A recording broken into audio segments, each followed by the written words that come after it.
Hey, what's up my dudes? Devayorn here, bringing you part 7 of our Arcane Spellcasting Guide series. In this video, we're going to be talking about Mage Spells, level 7. We're going to talk about every single spell, what they do, what they're good for, some fun tips and tricks you can use with them, and whether or not you should be taking them in your Baldur's Gate runs. Now, we do have a tier list set up. S tier spells at the very top. These spells are the shit. You should use them all the time because they're awesome. A tier spells are spells that are pretty good or situationally really awesome. You should take one or two of those. B tier spells are spells that are okay or situationally useful. And C tier spells are spells that you really shouldn't ever be casting unless you have absolutely nothing else in your spellbook. And finally, at the bottom, we have RP tier spells, which of course stands for roleplay. These spells are so bad or so detrimental that you really should never be casting them unless you're actively roleplaying. Now, just a couple caveats before we get started. I do play on insane difficulty. Everyone in my party is taking double damage. We have SCS installed, all components. And if you don't, for those of you who don't know, SCS is a mod that greatly increases the AI of the game, gives them some extra abilities, and makes the game far more challenging. I definitely recommend it to veterans and people who feel that Baldur's Gate's a bit too easy. And lastly, we also play hardcore with no saves, no reloads, which means if the main character dies, it's game over, and we go all the way back to Baldur's Gate 1. So everything I'm saying is going to be in relation to that set of rules, but pretty much everything of what I'm saying will also apply to your core rules unmodded runs as well. And lastly, we are using the Enhanced Edition, since that's what the modding community has shifted over to.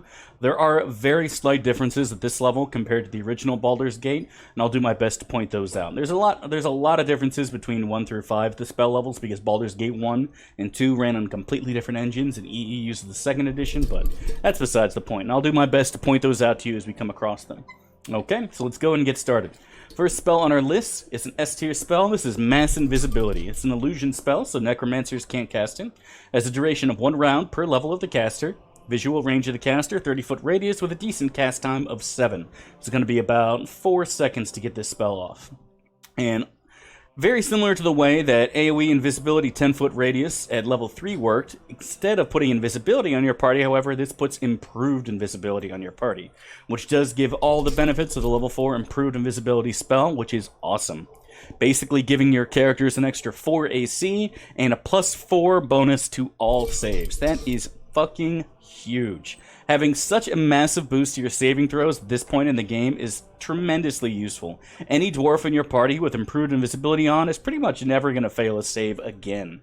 Especially if you're combining this with spirit armor and blur and all the other good stuff. This is a spell you really want to have on at all times because it is just so damn powerful. And with this one, instead of casting improved invisibility once on every one of your mages, or twice to cast on your non-mages, you just cast this once and the whole damn party gets it.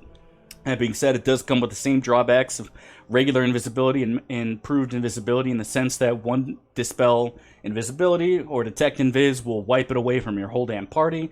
And most importantly is whenever one of your characters is invisible, that means you can't target it with spells either, in the sense that if your fighter runs up into melee and somehow the enemy gets really lucky and hits him really hard, you can't cast a heal on him because he's technically invisible. You can break regular invisibility very easily. You cannot break improved invisibility, to my knowledge. There's no way to get this off you so you can have someone else come up and heal that person or cast a buff or a spell or something on that person to save them. So that is something you're going to have to keep in mind. In addition, of course, as you know, a lot of SCS enemies can see through invisibility, no problem whatsoever. High-level undead, liches, dragons, mind flayers, etc., etc. So just keep that in mind. In a sense, this is kind of a double-edged sword. I don't use it all that often simply because I have had games where I needed to save somebody and I couldn't because they were invisible. I've actually had my main character die from this before in the past. It's very embarrassing, and for that reason I don't use it that often, but it's an extremely powerful spell, and you really should be using it. I should be using it a lot more. I just need to be more careful. Alright, up next is Mordekainen Sword. It's an evocation spell, so that means enchanters are unable to cast it. Lasts 1 round per level, casting time of 7, so a fairly decent cast, and this is arguably one of the best summons in the game. It only has 1 attack per round, but it strikes as a +4 weapon, so this can hit Kengax, can hit pretty much every enemy in the game that's not throwing up a spell to actually protect them from physical combat damage, and it will do 5d4 points of damage upon hitting a target. But that's not what makes this spell good. And what makes this summon good is the fact that it's practically immune to everything in the game.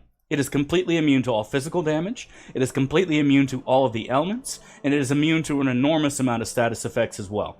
The only thing that can kill this, reliably, is a death spell. After a death spell, a horde wilting, and after a horde wilting, magic missile. Those are really the 3 best ways of killing a Mordekainen sword, and 2 of them are not really all that great.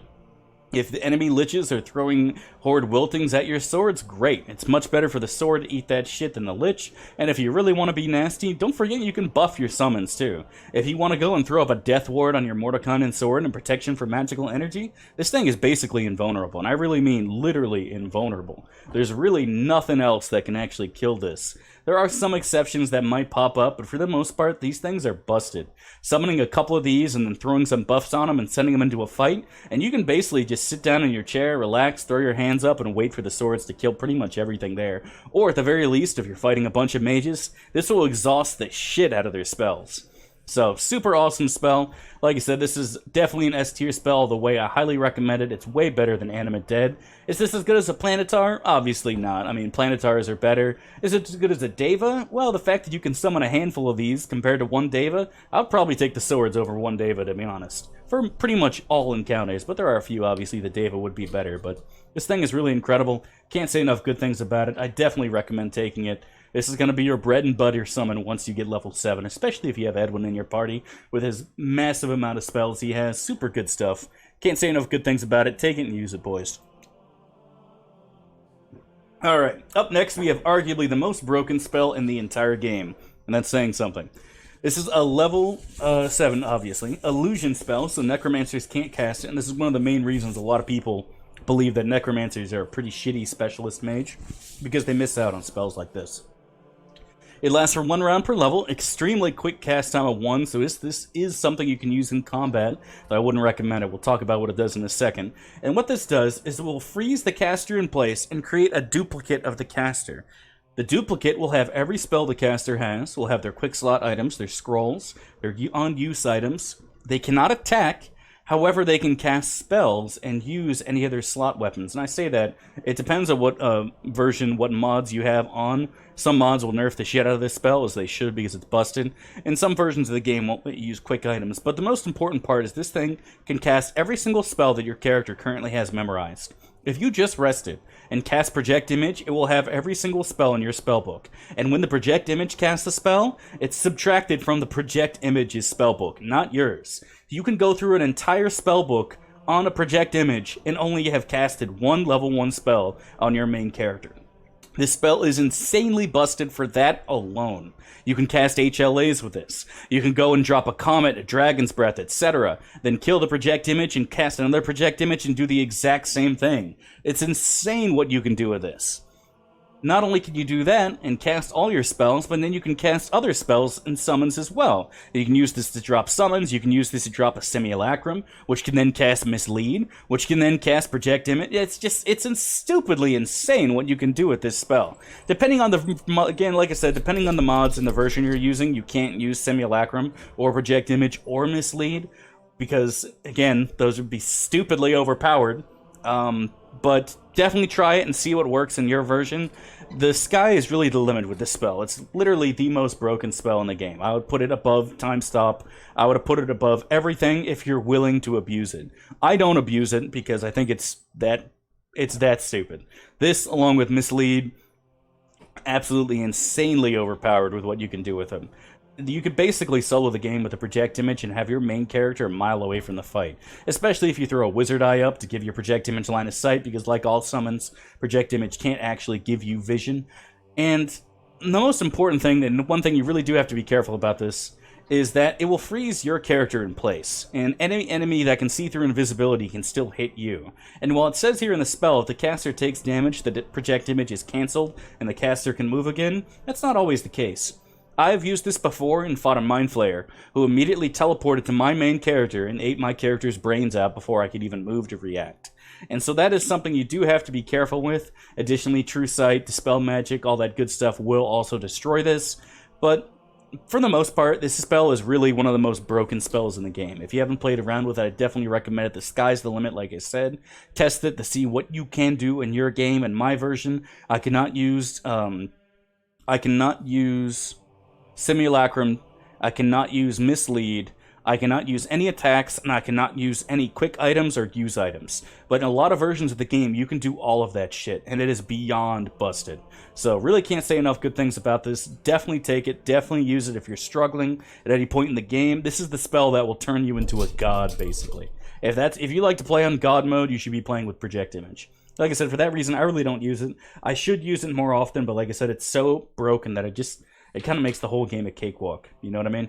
But if you're struggling at any point in the time, try using some Project Images. Or if you're running low on spells, and you can use Project Image to basically conserve your spellbook. So, really awesome in a lot of ways. Can't say enough good things about it. Definitely take that shit. Up next, Ruby Ray. This is, for some weird reason, an alteration spell. Most anti-spell protection spells are abjuration, but this one is alteration. So that means abjurers can't use it. Very quick, fairly quick cast time of 3 seconds, half a round. Targets one creature. And what makes this better than the other anti-spell protections up to this point is the fact that this will work on level 9 spells, which includes Spell Trap.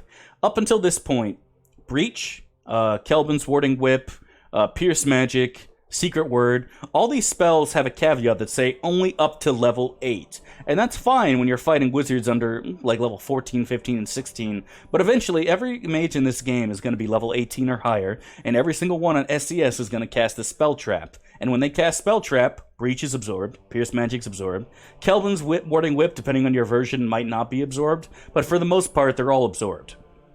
And if they're absorbed, then obviously the caster's still going to have his protections up, keeping him safe, stone skin protection from magical weapons, etc., basically preventing you from hurting him whatsoever. But with Ruby Ray, you can get rid of that. You'll have to cast it a couple times if they have a spell shield up, or spell immunity abjuration and spell trap. They're going to have the whole shebang up. You're going to have to cast this a few times to get all that stuff down, but you're able to finally breach through that, not using the spell breach, obviously, but you're finally able to break through that, and then you can breach them, and then they'll be butt naked in a free kill after that.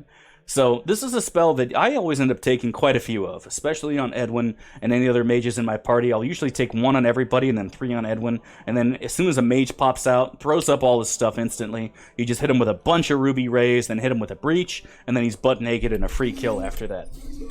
So this spell is definitely S tier. You really are going to be using this even when you get some of the higher versions, like Pierce Shield and Spell Strike. You're still going to want to have a couple Ruby Rays memorized, even though Ruby Ray will only remove 1 spell protection, unlike Spell Strike. This is, in a way, more useful because you don't have to waste a Spell Strike getting rid of a Spell Shield, etc., etc. This thing is really awesome. If you're not playing SCS, if you're playing unmodded core rules, you'll probably never ever use this, but if you are playing SCS, this is absolutely mandatory. Definitely take this and use this. If you ever wondered why you're chucking all your spells and mages and absolutely nothing is happening, it's because you need to use a couple of these to remove their protections first. Alright, up next is Spell Sequencer. This is an evocation spell, so that means enchanters are unable to use it. Oh, I say that, depending on which version and mods you're running, they actually got rid of this and allowed everyone to take these in addition to the contingencies, but depending on your mods. And just like the Minor Sequencer and the others before that, this will be a fairly long casting time, and will allow you to save and store spells into one sequencer, which can be released all in one. So this is definitely something you want to use before combat, super long cast time, and it will last until death. In this one, unlike Minor Sequencer, will allow up to 4th level spells, and you get to choose 3 of them. So there's a ton of things you can do with this. You can throw up fire shields and a stone skin, and then walk into melee range and watch all the melee kill themselves on you. You can use this to launch 3 skull traps, 3 fireballs for massive AoE. You can use it to launch 3 fire arrows to just do like 200 damage to single target. There's so many things you can do with this. You can use it defensively, like we just said, defensively, throwing up a mirror image, a stone skin, an invisibility, or a blur. There's so many different things you can use with this spell. Really, the sky's the limit. 3 webs. I mean, casting 3 spells, even if they're only up to level 4th level, is just really, really powerful. And as I said, there's such variety you can get out of this, especially when combining with multiple spellcasters, each of them using a sequencer. It's absolutely insane how much power you have with this. I really can't say enough good things about it. I typically tend to not to use it as often as I should, simply because I'm kind of in a hurry as a stream, so I really don't want to take more time casting more spells and pre-buffing before fights, because I think it does end up getting kind of cheesy, but This spell is incredibly useful. I should be using it more often, and you should definitely use it in your runs as well. Can't say enough good things about it. Definitely take it and use it. Alright, that's it for the S tier spells. First up for the A tier spells is Limited Wish. Limited Wish is a dual class, or excuse me, a dual school. Conjuration, Summoning, Invocation, Evocation. So that means if you're an Enchanter or a Diviner, you cannot use Limited Wish. Again, depending on your version, so double check that and keep in mind. Test it to see if it works in yours or doesn't. This will summon a Djinn after a fairly long casting time of 9, so almost a full round, almost 6 seconds to cast. And then he will give you a wish. Now, you have two choices. You have a repeatable wish and a one-time use wish. The one-time use wishes will have some interesting effects. You can use a time stop once and once only. You can use, I believe, a meteor swarm. Let's see. You can use it to create a magical piece of armor, which I believe is full plate +2. One of them will give you a small quest you can do. There's just some fun little things. Summon a group of enemies for you to kill to get more XP. They're fairly useful. Obviously, you can only use them once per spellcaster. So if you have this on multiple wizards, each one can use them multiple times. But they're fairly nifty, to be sure. And the repeatable wishes are also fairly interesting. One of the repeatable wishes will give you protection from negative plane protection for 5 rounds on every person in the party. One will give you a minor globe on every person in the party. One will give you a heal on every person in the party for about 20 HP, as well as curing status ailments. And I believe there's another one that summons a buttload of rabbits. And I know I'm missing one. But for the ones you really are going to be using are the heal, the minor globe, and that's really, really it. You can use that in combination with a couple powerful wishes from the level 9 wish spell, and we'll talk about that more once we get there. But for the most part, you're basically going to use this to either give everyone in your party minor globe, which is very helpful against Rakshasa, which use a lot of low-level spells like Fireball, Lightning Bolt, Web, etc. So that's really useful. You can also use it as basically a mass cure on one of your mages. Having it cast a decent heal, I believe it's about 20 HP, and curing status ailments is fairly handy. It doesn't cure chaos, but I believe it's like intoxication, blind, disease, poison, etc. The low-level stuff like that. Still fairly handy. This is definitely not an S tier spell unless you're using it in combination with Wish. Like I said, we'll talk more about Wish once we get to level 9, but it's still fairly handy. And unlike Wish, which requires a very high wisdom score, in order to get access to the good wishes, I believe the max wisdom necessary for limited wish is 16. And unlike Wish, which basically has about 35 or 40 wishes, and it randomly chooses 5 based on your wisdom and random chance, limited wish, you get all of the wishes every time. It will let you pick from any of the repeated wishes or limited wishes. However, when you select that repeated wish, that's when the wisdom will come into play. It will say, like, I want to be protected from the undead. If you have good wisdom, it will make you immune to negative plane. It will give you negative plane protection. If you have low wisdom, it will summon a bunch of vampires and make it midnight. I don't know why. Being protected from the undead will summon vampires to kill you, but that's what happens. And like I said, for most of the wishes, I believe, are only 12 wisdom required. Some, I believe, require 16, so this is something you could use on Aerie. And that's pretty much it. I believe Edwin has fairly low wisdom. I think Imoen's not actually too low. You can also use a Potion of Insight for this if you need to, which will put your wisdom at 18.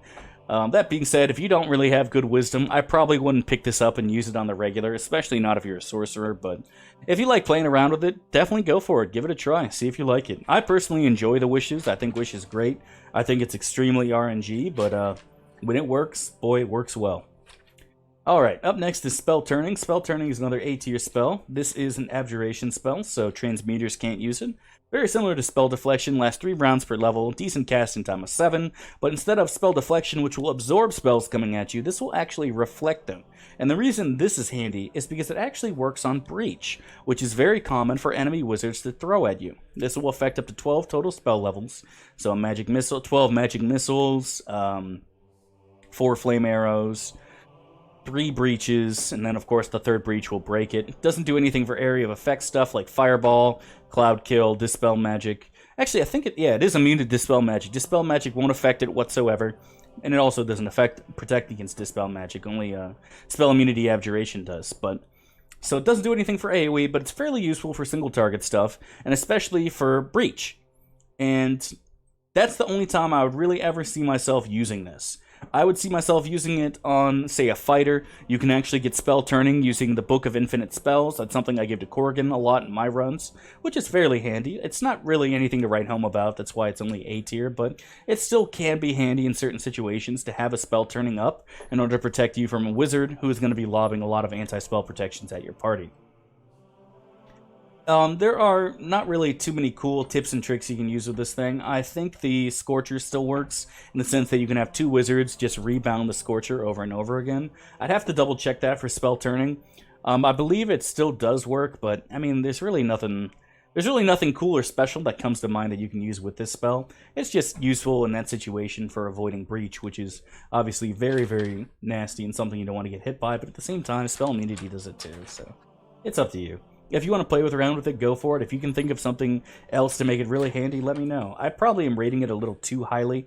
I really do like it on my fighters, but as a mage, not so much, so maybe I'm rating it a little more highly than I should, so just keep that in mind.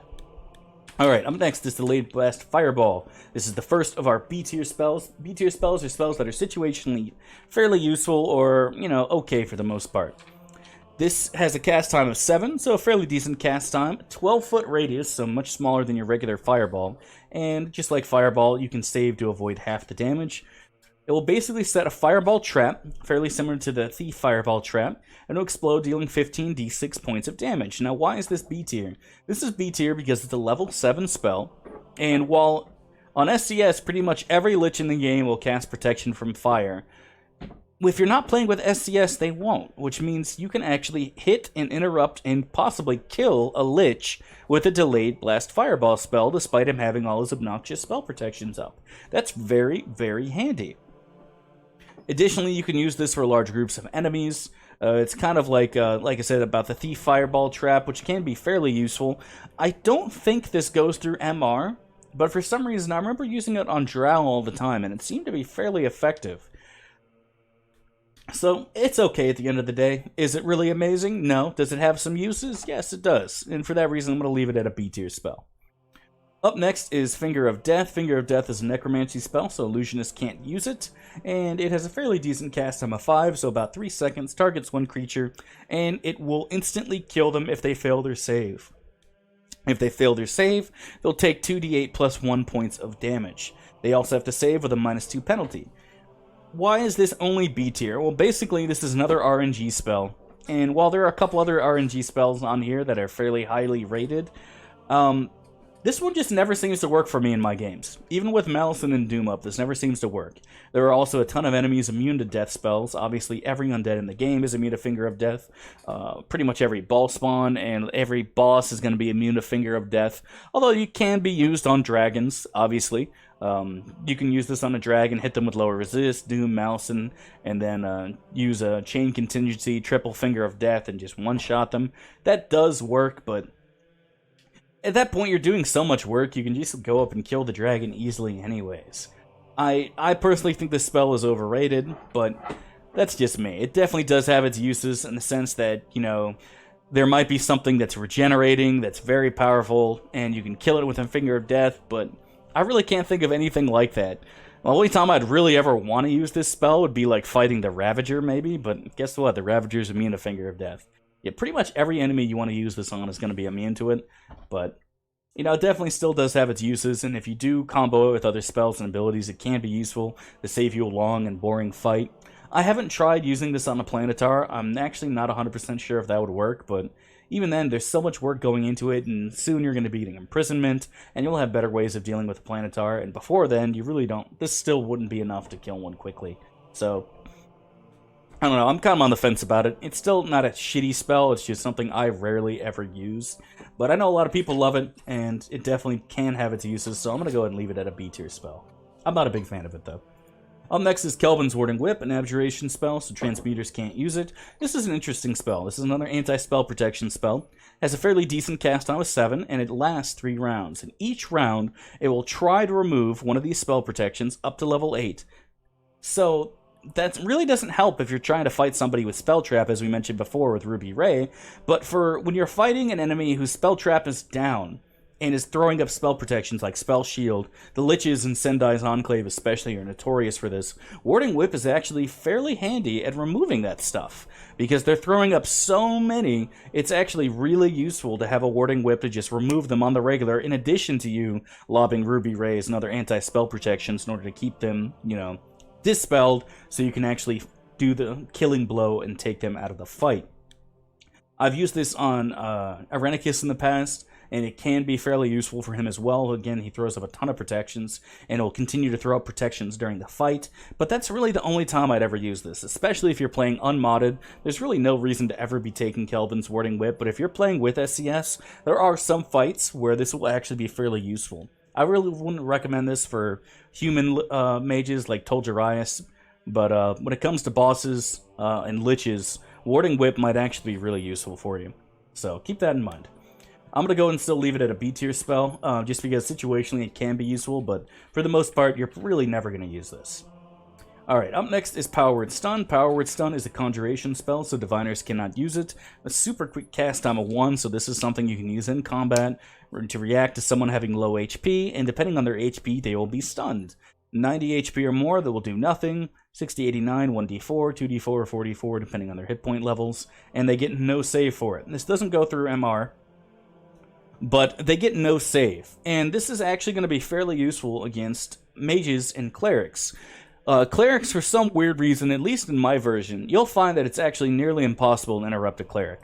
You can use Powerword Silence, which is actually fairly decent against clerics because they don't have Vocalize, but if for some reason you need to save your spell slots for something else, you can use a Powerword Stun instead.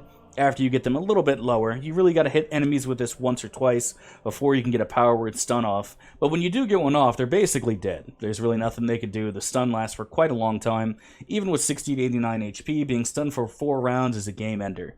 So this definitely can be useful at times. This is also fairly useful on thieves or other enemies that have low HP to begin with. Trying to use this on a fighter is a complete waste of time. They're going to have way too many hit points. Most magical creatures will actually have a fairly decent chunk of HP. But if you manage to get them a little bit low, hitting them with a Powerword Stun, a thief that's trying to backstab your party members, hitting them with a Powerword Stun so you don't have to worry about them spamming invisibility and going for backstabs in the backline, can actually be fairly handy. It'll also work for mages as well, assuming they don't have their million spell protections up to protect themselves from this, and typically they will. But if for some reason they don't, Powerword Stun is actually really handy in that regard. So, situationally, it can be useful. For the most part, this isn't going to do much for you, but there are times when it pops up, and if you have it, great, go ahead and hit them with it. It can be useful at times. I will take this if I've got really nothing else, but after I get the good spells, this is really something I never cast again, but until you do, it can be handy. Alright, Prismatic Spray is up next. It's a conjuration spell, so diviners can't use it. Decent cast time is 7. Area of effect is a 70-foot cone, and depending on what they save, or depending on what they get hit by, the saving throw will do something different. I believe some of these, if they save, they'll still take half damage, and some if they save, nothing will happen. So what this does is it's like Color Spray in the sense that it creates a beautiful ray of a bunch of different colors, and enemies that are caught within it will be hit by 1 or 2 effects. And some of the effects are particularly nasty. This does 80 points of damage, save versus poison or die, save versus petrification or turn to stone, feeble-minded, disintegrated. So some of these will actually destroy items, but it actually does quite a bit of damage fairly regularly, especially if they get hit by 2 of the rays. If they have fewer than 8 hit dice, they're also blinded. That's really irrelevant at this point in the time. By the time you get this spell, you're not really fighting any enemies with less than 8 hit dice. And if you are, that enemy's going to die in 2 seconds anyway, so who gives a shit? But yeah, this actually does quite a bit of damage. If you're not worried about items being dropped, for example, if you're in Sendai's Enclave and fighting a massive, massive amount of just tons of enemies, or you're in the Oasis, Prismatic Spray is actually fairly handy in those regards. If you're fighting a massive group of enemies, hit them with Prismatic Spray and you'll watch a ton of them take a ton of damage or just die instantly. It's really, really cool.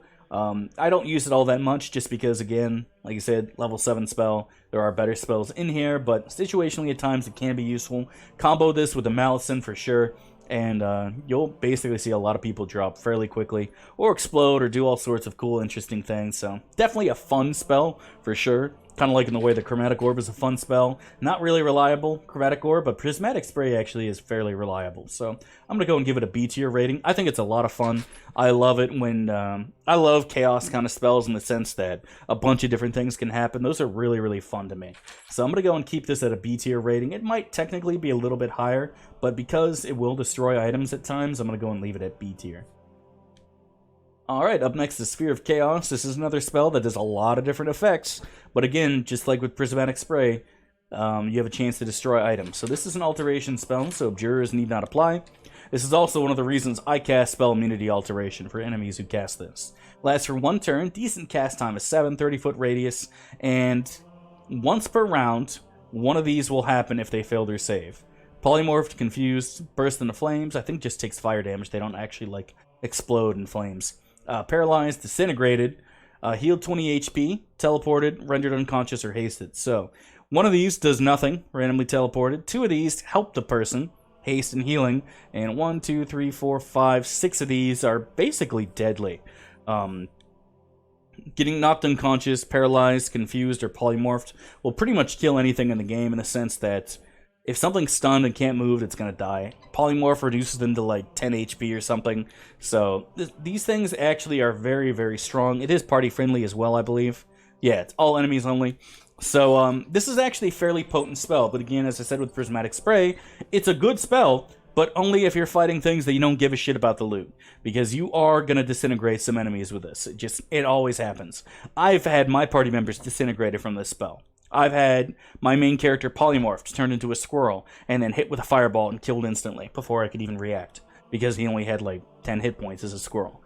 So this spell is very, very nasty, and one of the reasons you have to use Spell Immunity Alteration a lot on your wizards when fighting high-level liches. I know Dyrex will use this all the time, Kangax will use it, I believe the Elemental Lich does it as well, and some other high-level wizards will, but this is just something that liches will use almost all the time. So you have to be ready with Spell Immunity Alteration when fighting liches, but if you're using it, like I said, if you don't care about items, Sphere of Chaos and Prismatic Spray are great spells. If you do, you probably want to stay away from this spell just because, again, that unlucky chance, that RNG, that might end up screwing you over, and in which case you really don't want to use this.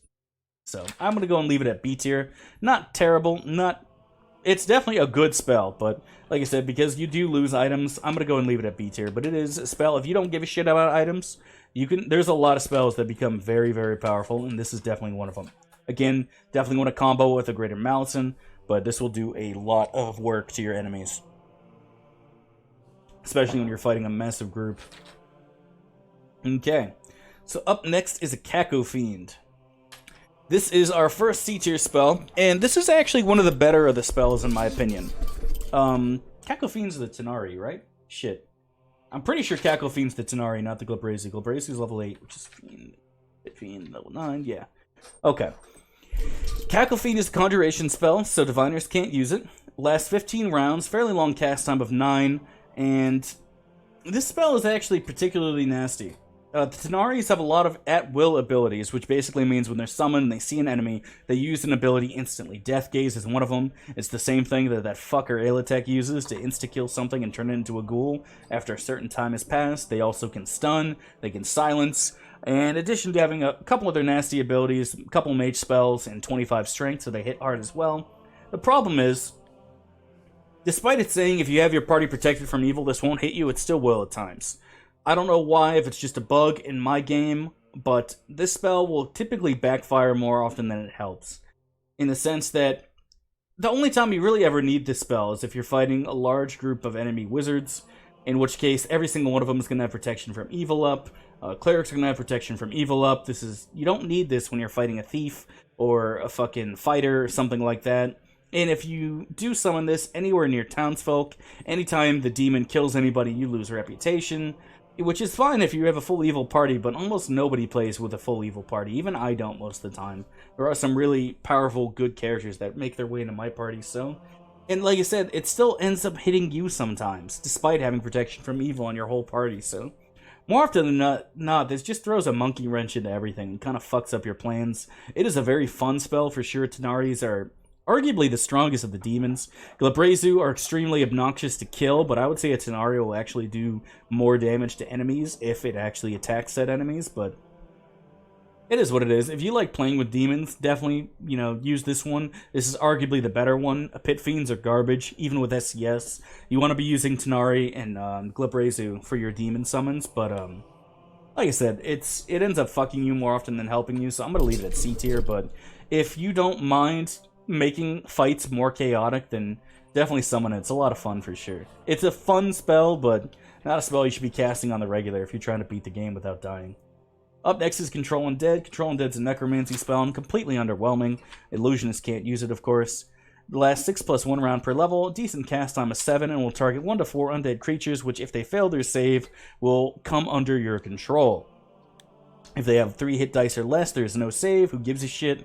Why are you trying to take control of a ghoul or a regular level 1 undead skeleton? No fucking point.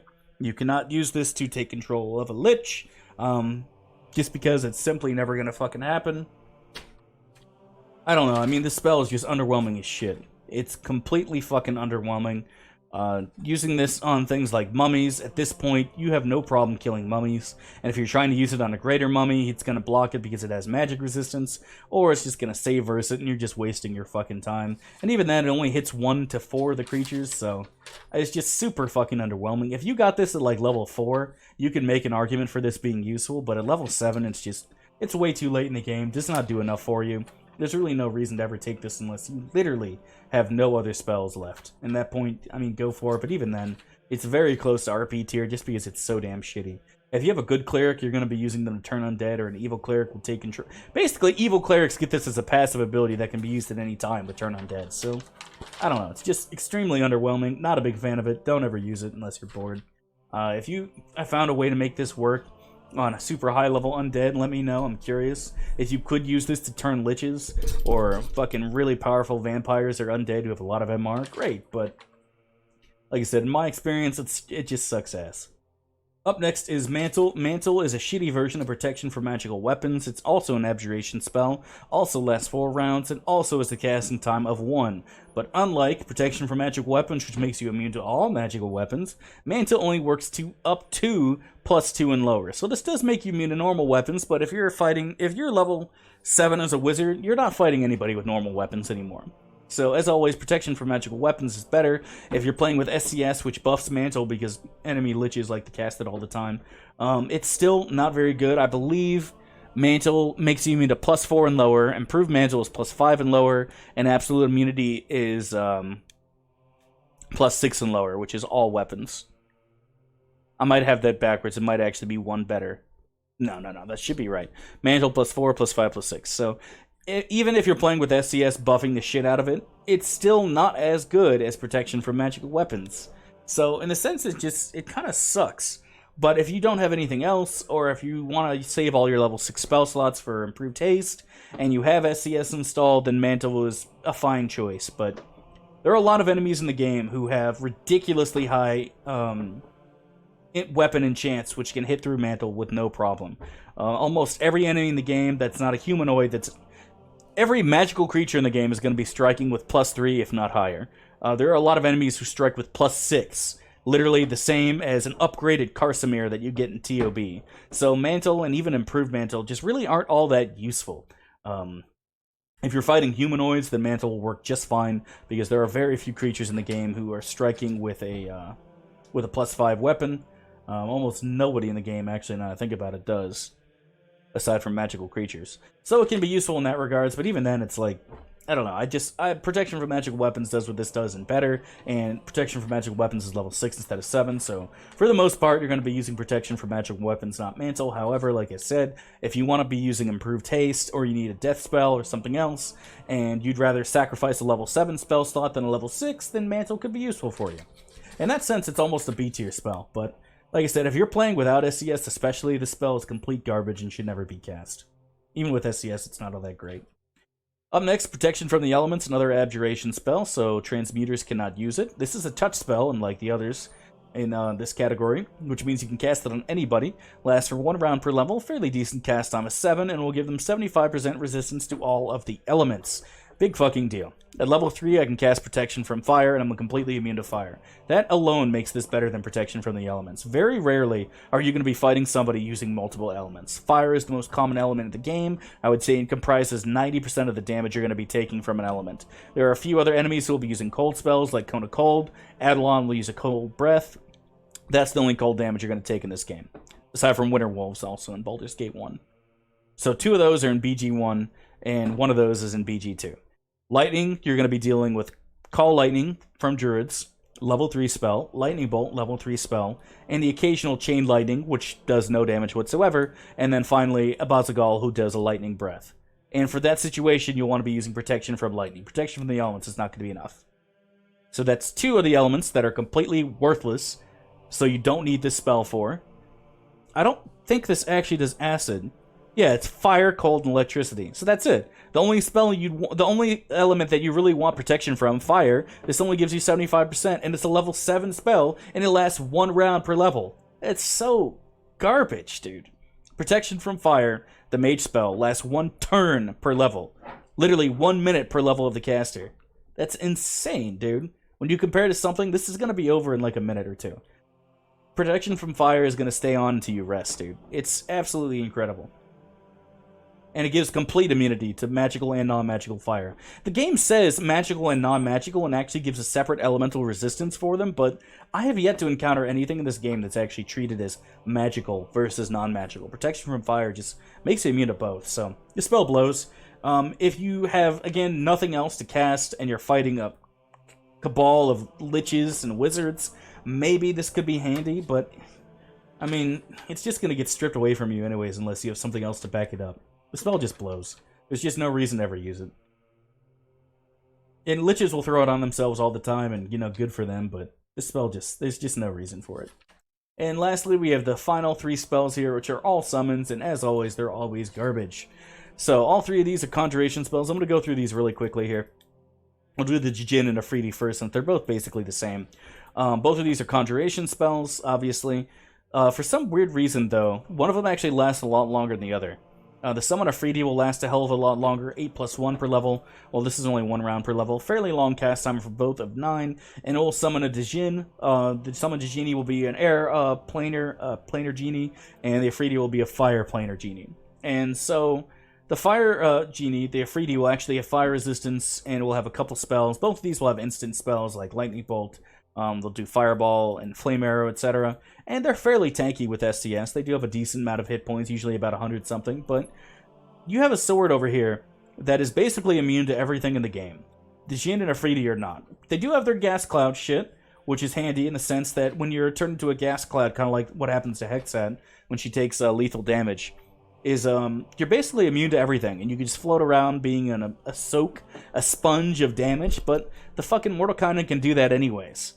And I guess you could argue that the Djinn and Efreeti can cast spells and will be a little bit more useful in that regard, but most of their spells are AoE anyways. So unless you're being really careful with your party, you're just going to get somebody else hit. Also, not to mention, if you hit these, they're going to be going hostile and turning around and hitting your party, so you have to be super careful with your AoE in general. And a Mordekainen, I feel like if I had to pick between these two or this stupid-ass sword, I would take this sword any day of the week.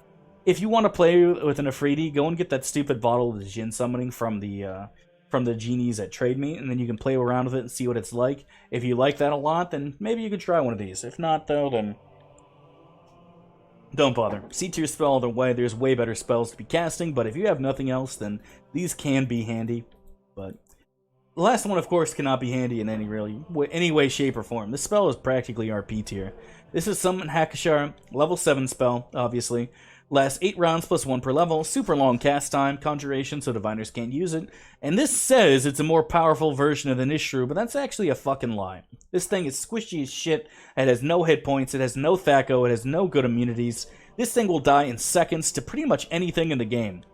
Not to mention, its whole shtick is to attack wizards, and it can't fucking do that in SCS because they have so many immunities, and with Spirit Armor and Blur and all that shit on, there's no way in hell this thing actually hits the wizard, let alone hits him and makes him lose one of his spells. This spell is completely worthless, which is a shame, because I feel like of all the spells in the game, you really kind of need more stuff to deal with wizards.